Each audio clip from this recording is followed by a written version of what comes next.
ജനമൈത്രി പോലീസിനെ സർക്കാർ കൊലമൈത്രി പോലീസാക്കിയെന്ന് AICC general secretary K C. Venugopal. Kunnamkulam പോലീസിന്റെ കസ്റ്റഡി മർദ്ദനത്തിന് വിധേയനായ യൂത്ത് കോൺഗ്രസ് നേതാവ് വി.എസ്. സുജിത്തിനെ ചൊവ്വന്നൂരിലെ വീട്ടിലെത്തി സന്ദർശിച്ച ശേഷം മാധ്യമങ്ങളോട് പ്രതികരിക്കുകയായിരുന്നു അദ്ദേഹം.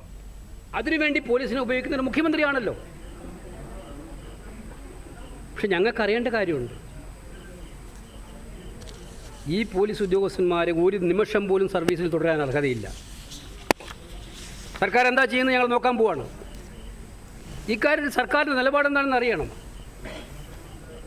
സുജിത്ത് കോൺഗ്രസിൻ്റെ മാത്രമല്ല, ഈ നാട്ടിലെ പോലീസ് നരനായാട്ടിന് വിധേയമായിരിക്കുന്ന ജനങ്ങളുടെ ഒരു പ്രതീകമായിട്ട് നിൽക്കുകയാണ് ഇപ്പോൾ സുജിത്ത്. ഈ കാര്യത്തിൽ എന്താണ് മുഖ്യമന്ത്രി എടുക്കാൻ പോകുന്ന നടപടി ഞങ്ങൾ നോക്കുകയാണ്.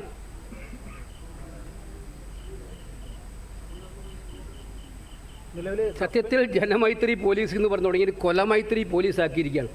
ചിലരൊക്കെ വിളിക്കാറുണ്ട് ഈ അദ്ദേഹത്തെ കാരണഭൂതൻ. കേരളത്തിലെ കേസ് ഒതുക്കി തീർക്കാൻ പ്രലോഭനങ്ങളുണ്ടായിട്ടും അതിന് വഴങ്ങാതെ പോരാടിയ വർഗീസും സുജിത്തും രാജ്യത്തെ എല്ലാ കോൺഗ്രസ് പ്രവർത്തകർക്കും അഭിമാനമാണെന്നും കെ.സി. വേണുഗോപാൽ പറഞ്ഞു.